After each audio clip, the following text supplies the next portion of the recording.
Hello everyone, welcome back to the channel. If you're new here, consider subscribing and leaving a like. It helps more than you know. A lot of you have told me you watch these videos late at night. So before you settle in, drop a comment and let me know where you're watching from and what time it is. Today, I have two deeply unsettling cases for you. Both involve young people in the prime of their lives who vanished without explanation. In the first, a college student's drive home became a 30-hour descent into bizarre behavior, ending with a wrecked car, no body, and no answers. In the second, a pregnant woman was snatched from a phone booth while her fiancé listened helplessly on the other end of the line. To this day, neither case has been solved. Now get comfortable and let's begin. On the morning of August 30th, 2013, Karen and Michael Laspiza were waiting at their home in Laguna Niguel, California. Their only son, Bryce, was driving home from college. He called a few hours earlier, around 2 a.m., to say he was tired and pulling off Interstate 5 to rest. He'd be there in the morning. So when the doorbell rang, Karen and Michael expected to see Bryce standing on the other side. Instead, it was an officer from the California Highway Patrol. He told them that Bryce's car, a 2003 Toyota Highlander registered to Karen, had been found between 4:20 and 5:15 that morning near Passaic Lake in the mountains roughly 2 hours north of their home. The SUV had gone off an access road and tumbled down a 15-foot embankment. It was found resting on its side. Bryce's phone was inside the car. His laptop was inside. His wallet was inside. Bryce was not. The rear window of the Highlander had been removed. Investigators believed from the inside, as though Bryce had kicked it out to climb through. A duffel bag sat outside the vehicle. Blood was found on the windshield, attributed to the crash impact, but there was no indication of a life-threatening injury. No trail of blood leading away. No footprints. No sign of which direction Bryce had gone. It was as if he had simply stepped out of the wreckage and dissolved into the landscape. But to understand how baffling this moment truly was, you need to understand the 30 hours that came before it.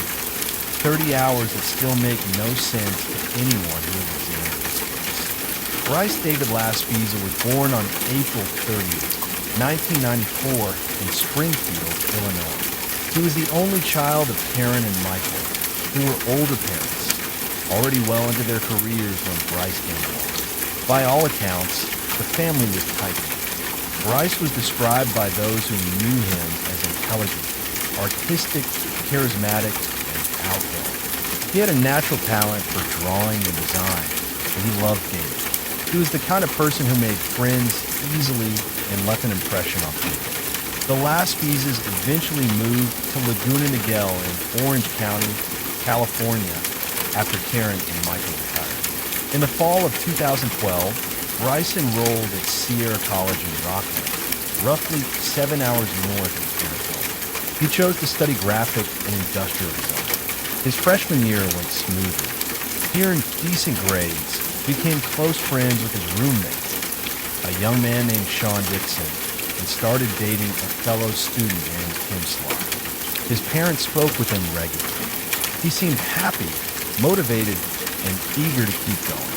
When summer break ended and Bryce returned to Sierra College for the fall 2013 semester, 2 weeks before classes officially began, everything appeared normal. Karen spoke with him on the phone. It was a routine, pleasant conversation. Bryce attended his classes, reconnected with Sean and Kim, and settled into the new semester. But within days, something shifted. Sean and Kim began noticing changes in Bryce's behavior. He was becoming withdrawn, erratic, quieter than usual. At times, he seemed depressed, lost in his own head in a way that felt different from ordinary stress. Kim later recounted that Bryce admitted to taking Vyvanse, a prescription amphetamine typically used to treat ADHD, a condition Bryce did not have. He told her he was using it to stay awake longer, so he could play video games. The drug is known to carry serious side effects, including psychosis, depression, and mania. Kim was alarmed, but Bryce brushed off her concerns. Sean confirmed the Vyvanse use and added that Bryce's drinking had intensified. According to Sean, Bryce was consuming hard liquor daily, sometimes finishing as much as 2/5 of liquor in a single weekend. The combination of heavy drinking and unprescribed stimulant use were volatile, and those around Bryce could see the effects. Then, on August 27th, 2 days before his disappearance, Bryce did something no one expected. He broke up with Kim by text message. The message was brief and strange. He told her she'd be better off without him. That same day, he gave Sean his Xbox console and a pair of diamond earrings that his mother had given him, possessions that clearly had sentimental value. He also sent Sean a text message that, in retrospect, carries a weight no one could have anticipated at the time. It read, "I love you, bro. Seriously. You are the best person I've ever met. You saved my soul." To those analyzing the case later, this message would become a subject of intense speculation. Was it a farewell? A drug-fueled emotional outburst? Or just a young man telling his best friend he mattered? On August 28th, concerned enough to intervene, Sean called Karen Lasfisa directly and told her he was worried about Bryce. Later that night, Bryce called his mother. He was at Kim's house. Kim had taken the keys to his Toyota Highlander because she didn't believe he was in any condition to drive. Bryce told his mother it was just because Kim was upset about the breakup. Karen convinced Kim to return the keys. She also offered to fly north immediately to check on Bryce in person, but Bryce told her not to book anything yet. "Don't make any airline reservations until I talk to you," he said, "because I have a lot to talk to you about." Those words would haunt Karen for years. Whatever Bryce wanted to discuss, she would never find out. He left Kim's apartment at 11:30 p.m. on August 28th. He was supposed to head back to his apartment in campus. Instead, phone records would later show that at 1 a.m. on August 29th, when he tried calling his mother, but she didn't pick up, he was already an hour south of his apartment. Bryce was heading in the opposite direction of school. He was driving toward his parents' home 500 miles away, and nobody knew why. What should have been a 6 or 7 hour drive turned into one of the most puzzling sequences of events in modern missing persons history. Around 9 a.m. on August 29th, Bryce walked into Castro Tire and Gas, a service station in the small town of Buttonwillow in Kern County. He was roughly 3 hours north of his parents' house. He told the owner, a man named Christian, that he'd run out of fuel. Christian delivered 3 gallons of gasoline to Bryce's car, which was parked on the side of the road a few miles away. Around 11 a.m., Karen and Michael received a notification from their insurance company that Bryce had used their roadside assistance coverage. They assumed he was on his way home and would arrive soon. But hours passed. Nobody seen. No call. Nothing. By mid-afternoon, Karen was worried enough to call the service station directly. Christian agreed to drive back and check on Bryce. What he found was strange. Bryce was still there, still parked in the same spot. He had not moved in over 4 hours despite having a full tank of gas and a clear road ahead. Christian spoke with Bryce, told him his parents were concerned, and convinced him to get moving. He followed Bryce to the highway on-ramp and watched him merge onto Interstate 5 heading south toward home. But Bryce didn't get far. Hours later, when he still hadn't arrived, Karen and Michael filed a missing persons report with the Orange County Sheriff's Office. Investigators tracked his phone and determined he was still in Kern County. After 7 p.m., a Kern County deputy found Bryce parked just a few miles from where he'd been sitting all day. He had covered roughly 8 miles in 9 hours. The deputy checked on Bryce and searched his vehicle. He reported that Bryce appeared lucid and friendly. There were no signs of intoxication. No drugs or alcohol were found in the car. Nothing seemed outwardly wrong. The officer connected Bryce with his parents on the phone. Bryce told Karen he was repacking his car and would head home. Karen tried calling again around 12:30 a.m. on August 30th. No answer. Then, at 2:08 a.m., Bryce called her one last time. He told her he'd pulled off Interstate 5 because he was too tired to keep driving. He described the area as a residential neighborhood. Karen told him to lock his doors and get some rest. That was the last time anyone in Bryce Laspie's life heard his voice. 15 minutes after that call, a security camera at the Castaic Lake Recreation Area captured something unsettling. It recorded a vehicle, later identified as Bryce's Highlander, driving up the access road for the lake area. Then it appeared again, driving up the same road a second time. Why did he drive through twice? Some have interpreted this as indecision, perhaps building up courage. Others believe he may have been confused or disoriented, unsure of where he was. But whatever the reason, shortly after that second pass, the Highlander went over the embankment. And by the time California Highway Patrol found the wreck a few hours later, Bryce was gone. The Los Angeles County Sheriff's Department launched an extensive search operation. Helicopters swept the area from above. Ground teams combed the terrain around Castaic Lake. Divers were sent into the lake itself, searching the murky waters for any trace of a body. Scent tracking dogs were deployed. The dogs picked up a trail. It led away from the crash site, across a small bridge, and toward a nearby truck stop. There, the scent simply stopped, as though Bryce had gotten into another vehicle, or as though the trail had been carried by wind or contaminated by the dozens of trucks passing through each day. No physical trace of Bryce was ever recovered from the lake or the surrounding terrain. In September 2013, burned remains were found near Castaic Lake, and for a brief, agonizing moment, the Laspie's family braced for the worst. But investigators confirmed the remains belonged to an unrelated homicide victim from Los Angeles. The case was not connected. Years later, in 2017, a human skull was found off Templin Highway, not far from where Bryce's car was discovered. Again, it was ruled out. The remains did not belong to Bryce.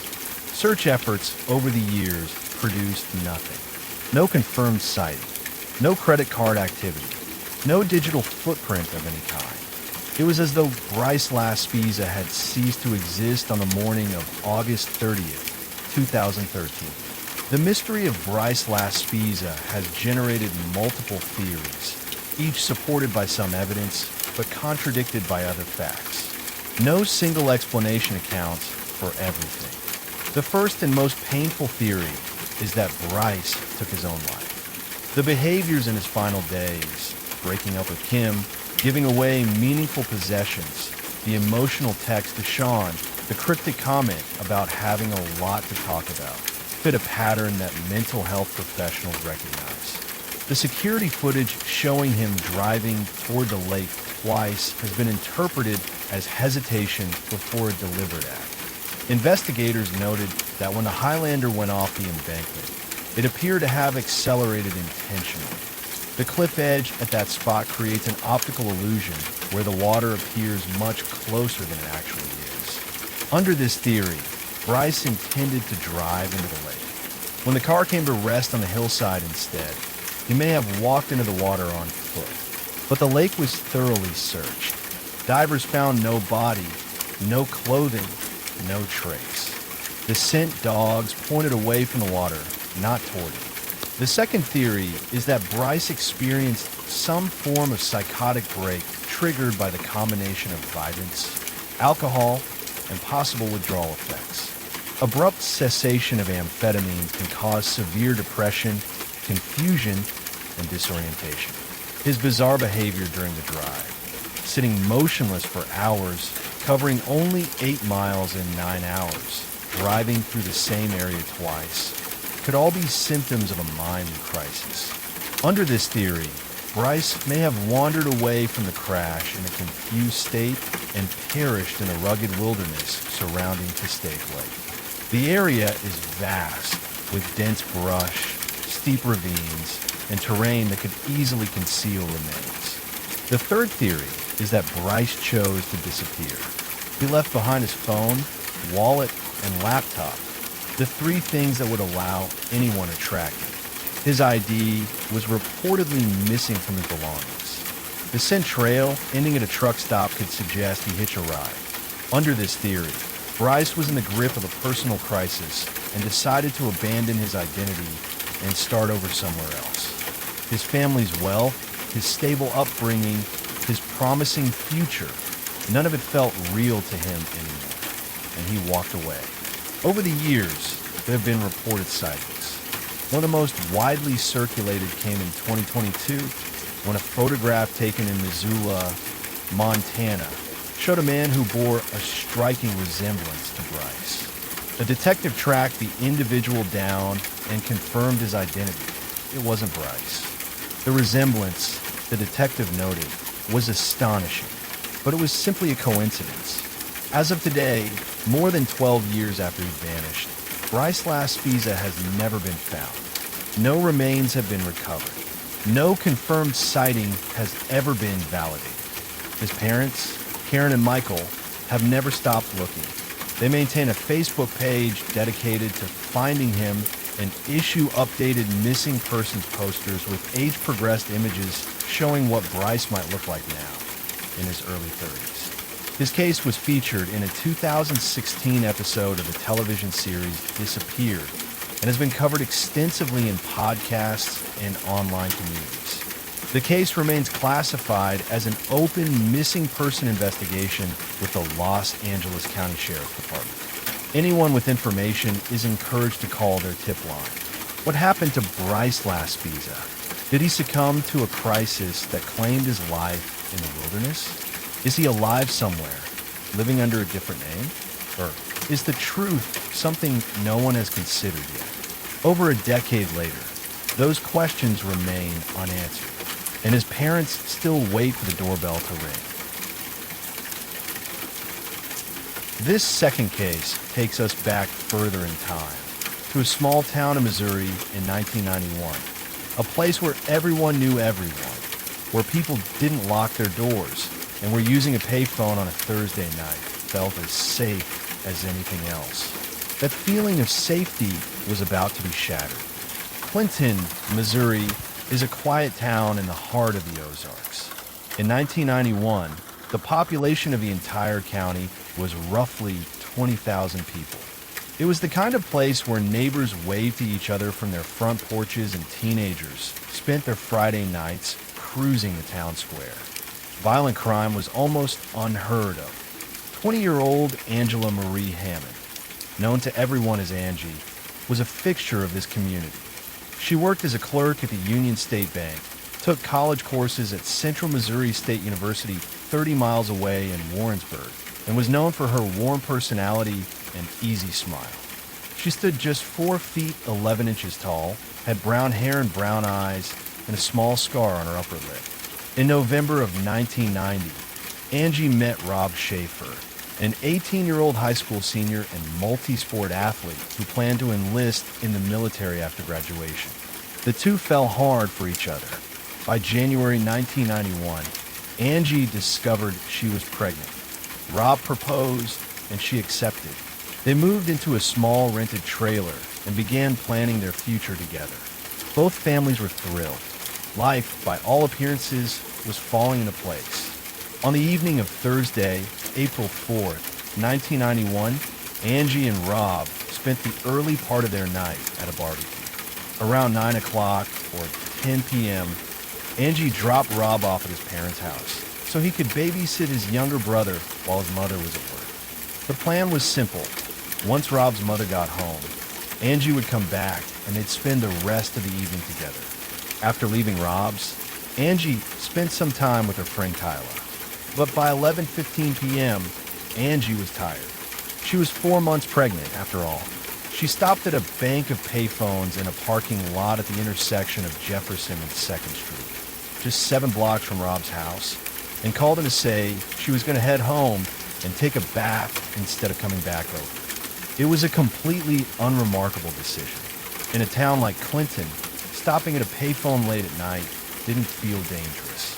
This was 1991. Cell phones were not yet common. For most people in small-town America, payphones were simply how you made a call when you weren't at home. Rob and Angie chatted casually.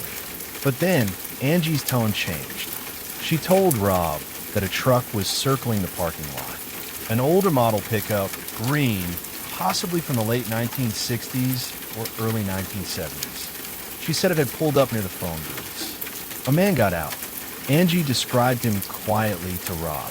He was wearing coveralls and a dark baseball cap. He had glasses, a beard, and a mustache. He looked, in Angie's words, filthy. He was carrying a flashlight, shining it around as if looking for something. The man walked up to the payphone next to the one Angie was using. He picked up the receiver, held it for a moment, then hung up. Angie, trying to be polite despite her unease, asked him if he needed to use her phone. The man said no. He'd try again in a minute. He walked back toward his truck. Angie and Rob resumed their conversation. Then, seconds later, the man turned around and came back.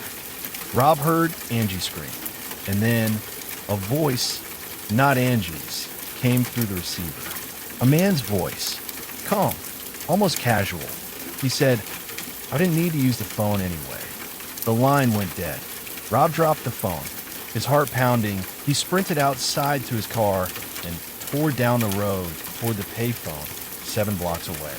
As he approached the intersection, he saw a green pickup truck speeding in the opposite direction. Through the cab window, he could see a woman struggling with the driver. Then he heard it, Angie's voice screaming his name.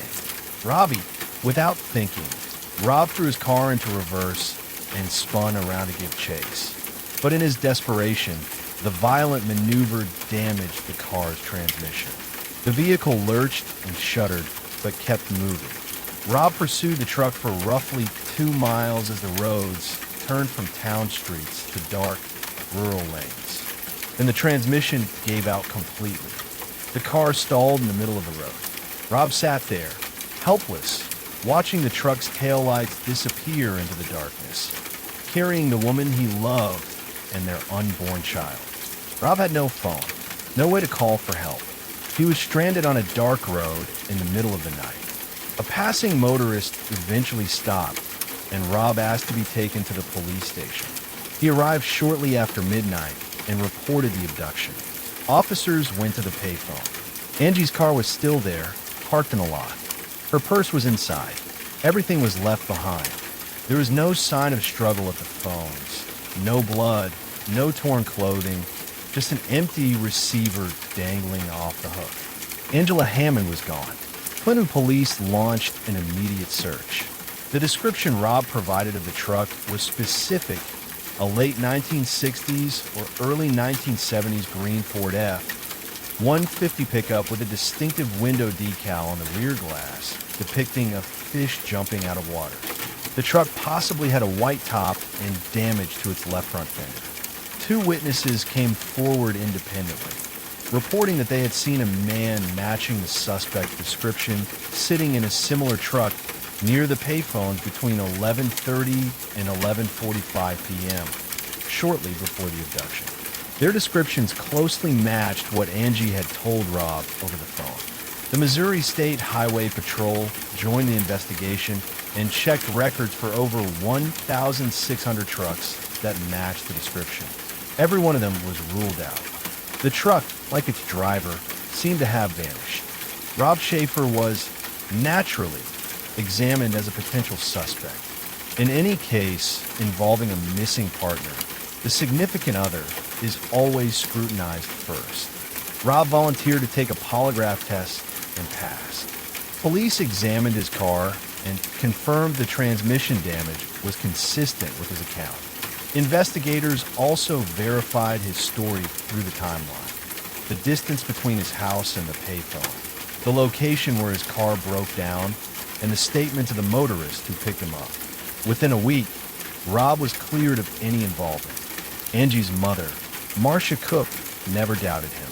She later told reporters that she'd known Rob since he was a boy and never for a moment believed he had anything to do with her daughter's disappearance. The investigation widened. Detectives began looking at possible connections to two other cases involving women who had vanished in Missouri within the preceding months, all within roughly a 100-mile radius. The first was Trudy Darby, a 42-year-old convenience store worker in Max Creek, Missouri. On January 19, 1991, less than 3 months before Angie's abduction, Trudy called her son to report a suspicious man loitering outside the store. Her son drove to the location within 10 minutes and found the store empty. 2 days later, Trudy's body was discovered near the Little Niagara River. She had been sexually assaulted and shot twice in the head. The second case was Cheryl and Kenny, a 30-year-old wife and mother who worked at a convenience store in Nevada, Missouri, about 70 miles from Max Creek. On February 27, 1991, she locked up the store at the end of her shift and was never seen again. Her car was found in the parking lot, cool to the touch. She hadn't driven it after her shift ended. The geographical proximity and the timeline raised alarm among investigators. 3 women, all targeted in small Missouri towns, all within a span of roughly 10 weeks. Was the same person responsible? Trudy Darby's case was eventually solved. Half-brothers Jesse Rush and Marvin Cheney were convicted of her robbery, sexual assault, and murder. Investigators looked into whether Rush and Cheney could be connected to Angie's abduction and Cheryl Kenny's disappearance as well. There were similarities, the rural settings, the targeting of women alone at night, but no hard evidence was found to link the cases definitively. Another name that surfaced over the years was Kenneth McDuff, a notorious Texas serial killer whose spree lasted from 1966 to 1992. McDuff was known to have been in the Missouri area during the time frame of Angie's disappearance, having fled from Texas authorities who were investigating him for the murders of multiple women. He wore glasses, had dark hair, and drove a pickup truck. However, despite the surface-level similarities, McDuff was never formally linked to Angie's case. He was executed in Texas in 1998. Other potential suspects were investigated and ruled out over the years. The composite sketch of the man Rob described, bearded, is spectacled, wearing coveralls, was circulated widely. It was featured on the television program Unsolved Mysteries in February 1992, generating thousands of tips. None led to a breakthrough. Unconfirmed sightings of Angie were reported in several states, and even in Canada in the months and years following her disappearance. None were ever verified. For 30 years, the motive behind Angie's abduction remained a mystery. There was no obvious reason for a stranger to target her specifically. She had no known enemies. She wasn't involved in any disputes. She was simply a young woman making a phone call. Then, in April 2021, on the 30th anniversary of the case, the Clinton Police Department released a stunning new piece of evidence. In the months before Angie's abduction, a confidential informant had helped law enforcement dismantle a significant drug trafficking operation in the area. When the informant's identity was revealed during court proceedings, he received a threatening letter. The letter was composed of cut-and-paste characters, like something out of a kidnapping film. The letter addressed the informant by his confidential court-assigned number and mentioned his estranged wife by her first name. It read, in part, "We know where your foxy daughter is at. She will see us soon." The letter was postmarked April 4th, 1991, the exact date of Angela Hammond's abduction. Here's the critical detail. The informant's estranged wife and his daughter, who was also named Angela, were living in Clinton, Missouri at the time. And according to investigators, the informant's daughter bore a physical resemblance to Angela Hammond. Police now theorize that the abduction was a case of mistaken identity. Members of the drug organization, seeking revenge against the informant, had come to Clinton looking for his daughter, another young woman named Angela. Instead, they found Angela Hammond at the payphone and took her by mistake. This theory, while unproven, offered the first plausible explanation for why Angie was targeted. It was never a random act of violence. It was never personal. She was taken because someone thought she was someone else. The Clinton Police Department stated they had not been able to fully confirm or rule out this theory, but consider it credible. They also revealed that an anonymous caller had recently contacted them with information that appeared to reference the letter. The caller mentioned specific names, but the call ended before investigators could get follow-up details, and the person never called back. Police publicly appealed for the caller to reach out again. For Angela Hammond's family, every year without answers brought a fresh wave of pain. Her mother, Marcia Cook, became an advocate for missing persons. She befriended Janice McCall, whose own daughter Stacy had vanished along with her friend Susie and Susie's mother, Cheryl Levitt, in the famous Springfield 3 case, another haunting Missouri disappearance that remains unsolved. The two mothers, bonded by an unbearable shared experience, supported each other through decades of uncertainty. Marcia never stopped hoping. She gave interviews, pushed for renewed investigations, and kept Angie's story alive in the public consciousness. But she would never learn the truth. Marcia Cook passed away in May of 2021, just weeks after the Clinton police released the new evidence about the threatening letter. Rob Schaefer, who was just 18 years old on the night his fiancée was taken, carried the trauma of that evening for the rest of his life. The sound of Angie screaming his name from the truck, that single, desperate cry, is something he has described as being seared into his memory. He eventually married and moved on with his life, but those who knew him said the case never left him. Angela Hammond's case remains classified as an active missing person investigation. The Clinton Police Department continues to follow leads, including the mistaken identity theory connected to the drug informant's letter. Detective DJ Parsons is the current contact on the case. No arrest has ever been made. No remains have ever been found. Angela will be 54 years old today. The payphones at the intersection of Jefferson and 2nd Street are long gone. The parking lot where Angie made her last call looks different now. Clinton itself has changed, as small towns do. But the memory of what happened on the night of April 4th, 1991, has not faded. And with that, today's video comes to a close. Two young people, Bryce Laspiza and Angela Hammond, gone without explanation. One vanished during a drive that should have brought him home. The other was taken while doing something as ordinary as making a phone call. Both cases remain open, and both families still wait for answers. On the afternoon of November 2nd, 2016, Keith Papini returned home from his job at a Best Buy store in Redding, California.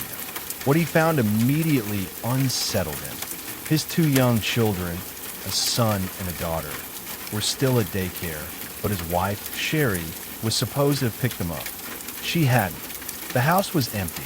Her car was in the driveway, but Sherry was nowhere to be found. Keith tried calling her. No answer. He then opened the Find My iPhone app on his phone and tracked the location of Sherry's device. The signal led him to an intersection near their home, Sunrise Drive and Old Oregon Trail, less than a mile from the house. What Keith found there was chilling. Sherry's cell phone was lying on the ground, face up, with her earbuds loosely coiled on top of it. Several strands of her blonde hair were tangled in the earbuds. Keith knew immediately that something was wrong. This didn't look like a phone that had been dropped during a struggle. It looked placed carefully, deliberately, as though left as a signal. At approximately 5:50 p.m., Keith reported his wife missing to the Shasta County Sheriff's Office. Officers launched an immediate search. Witnesses reported seeing a woman matching Sherry's description jogging in the area earlier that day, wearing a pink top. Ground teams canvassed the neighborhood. Helicopters scanned from above, but there was no trace of the 34-year-old mother of two. Within days, the case became national news. Sherry Papini was photogenic, blonde, a stay-at-home mother from a quiet Northern California community. Her disappearance hit every cable news network, every true crime forum, every social media feed. Strangers organized search parties. A local businessman offered a substantial reward for information. An anonymous donor reportedly contributed over $50,000 to the effort. Keith gave emotional television interviews, pleading for his wife's safe return. The community of Redding rallied behind the Papini family. People tied yellow ribbons around trees. They held candlelight vigils. They prayed. And then, 22 days after she vanished, on Thanksgiving morning, Sherry Papini reappeared. At approximately 4:30 a.m. on November 24, 2016, a passing motorist on County Road 17 near Interstate 5 in Yolo County, roughly 150 miles south of Redding, spotted a woman stumbling along the roadside. She was thin, emaciated even. She was wearing restraints, a chain fastened around her waist. Her nose was swollen. There were bruises and rashes across her body, ligature marks on her wrists and ankles, and burns on her left forearm. Most disturbingly, there was a brand on her right shoulder. The word Exodus had been seared into her skin. It was Sherry Papini. She was rushed to the hospital. Keith was contacted. The nation breathed a collective sigh of relief. She was alive. After 3 weeks of fear and uncertainty, she had come home. In the days and weeks that followed, Sherry told investigators her account of what had happened. She said she had been jogging near her home when a dark-colored SUV pulled up. 2 Hispanic women, one older and one younger, forced her into the vehicle at gunpoint. She said she was held in a room, chained to a pole in a closet with a bucket of cat litter for a toilet. She described being beaten, deprived of food, and forced to listen to loud music. She said the women kept their faces hidden, sometimes with masks, sometimes by covering Sherry's head. After 3 weeks, she said they released her on the highway and drove away. The story was harrowing. The injuries seemed to corroborate it, and for a time, most people believed every word. Keith spoke publicly about his wife's condition. He said Sherry's nose had been broken. Her hair had been cut off. When she was found, she weighed just 87 pounds.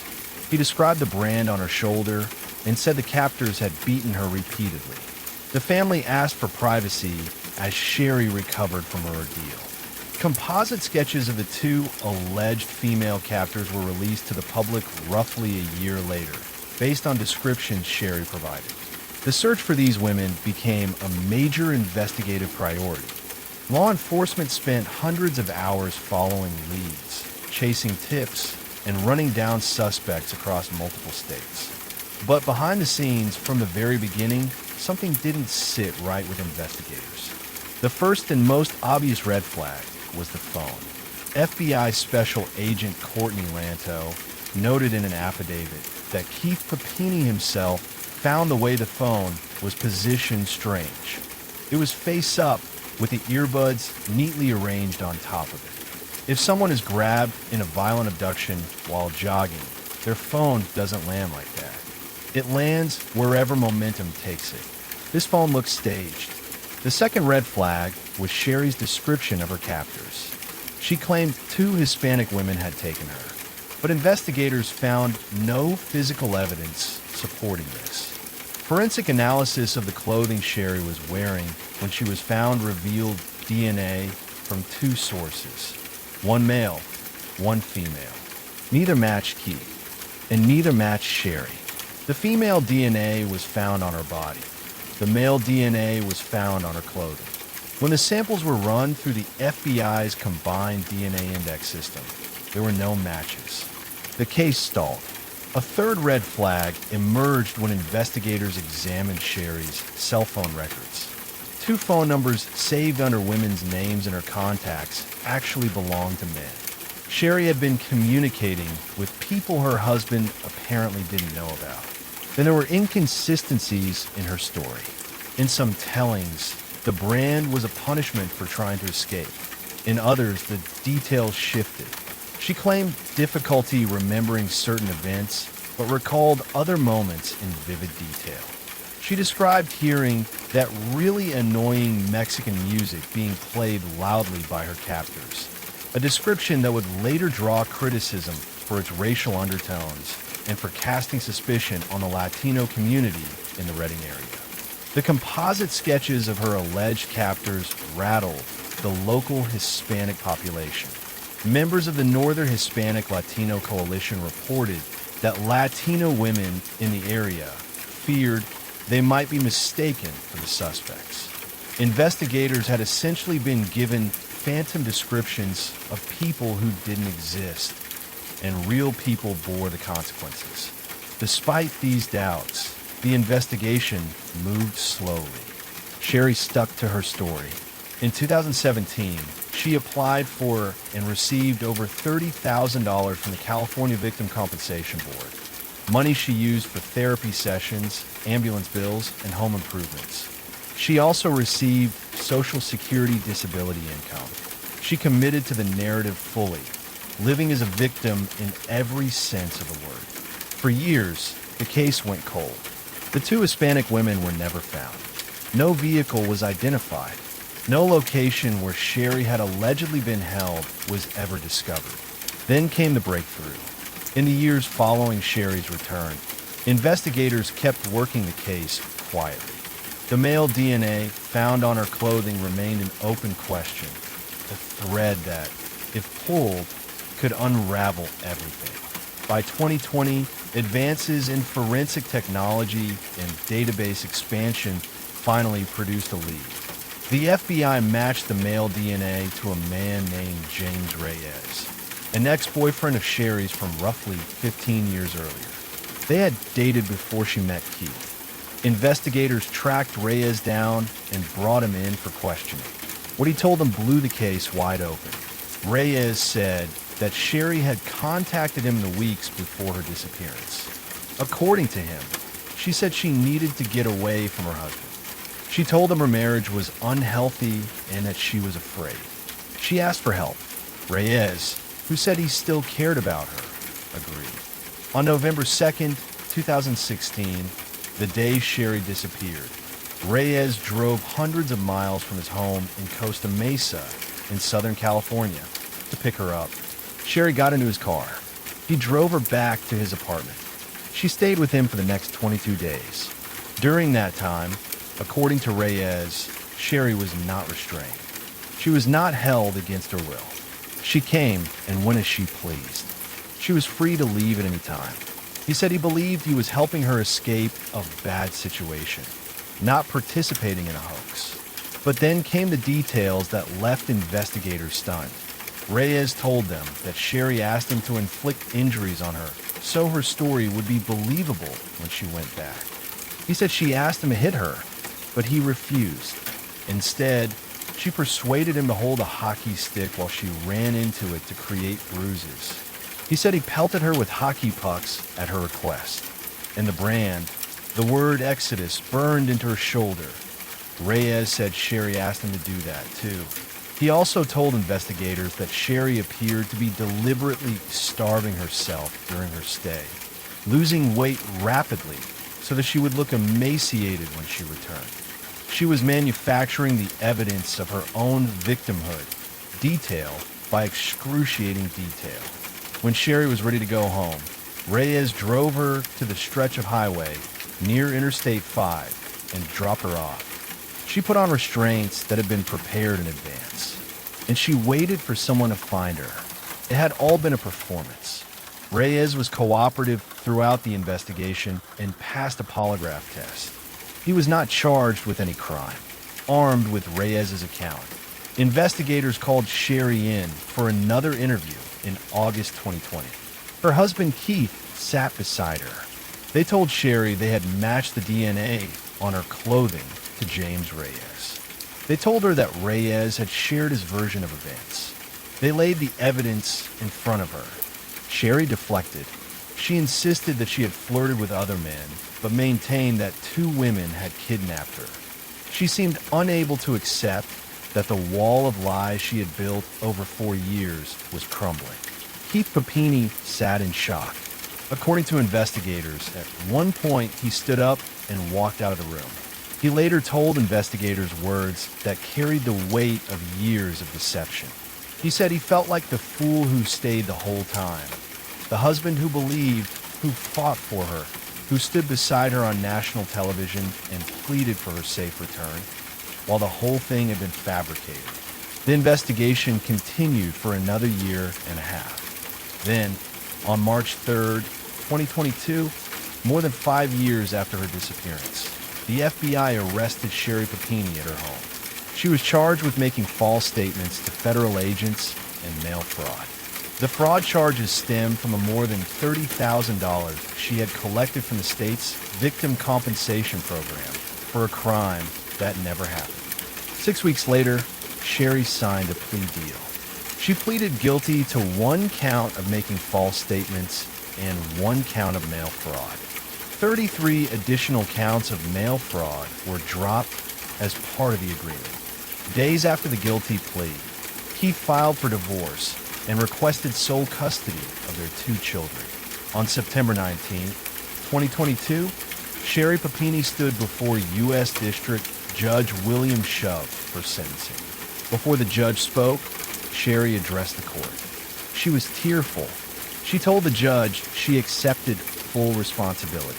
She said she was guilty of lying and of dishonor. She said that what was done could not be undone. Judge Shub was unmoved. He noted the staggering number of people who had been affected by her deception. The law enforcement officers who spent thousands of hours searching for phantom kidnappers. The community that lived in fear because of a fabricated threat. The Hispanic community that was unjustly viewed with suspicion, and of course her own family. The judge sentenced Sherry Papini to 18 months in federal prison, followed by 3 years of supervised release.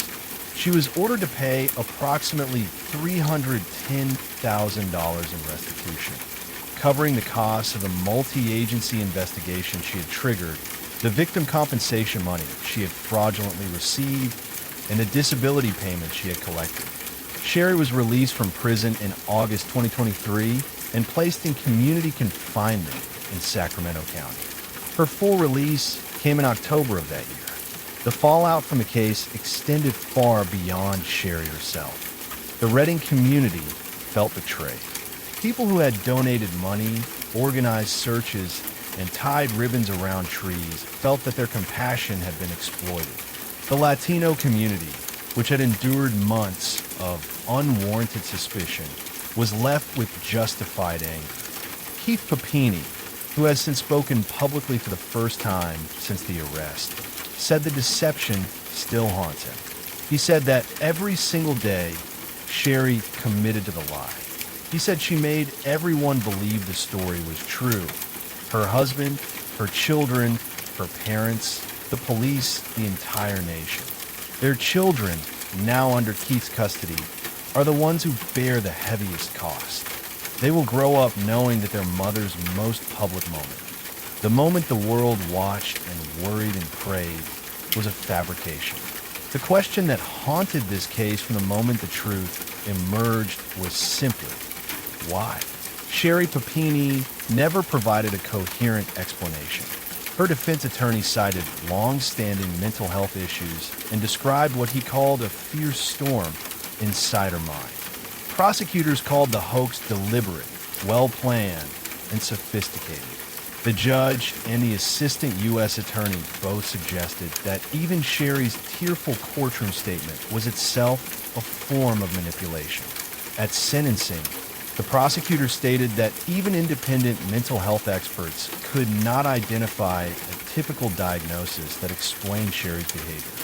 Her actions didn't fit neatly into any clinical framework.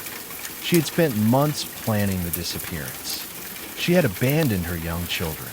She had inflicted injuries on herself or directed someone else to inflict them to make her story believable. And she had maintained the lie for more than 5 years, collecting money and sympathy the entire time. Was it a desperate escape from a marriage she felt trapped in? Was it a thrill-seeking act by someone who craved attention? Was it something darker, a pathology that even professionals couldn't name? Whatever the answer, the consequences were real. Hundreds of thousands of taxpayer dollars were wasted. A community's trust was shattered. A family was destroyed. And the credibility of real kidnapping victims, people who genuinely need help and deserve to be believed, was undermined. Sherry Papini's case is a reminder that not every missing person story ends the way we expect.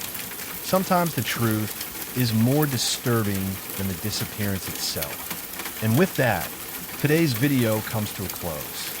3 cases, 3 very different stories. Bryce Laspiza, a young man who vanished during a drive home and has never been found. Angela Hammond, a pregnant woman torn from a phone booth while her fiancé listened helplessly.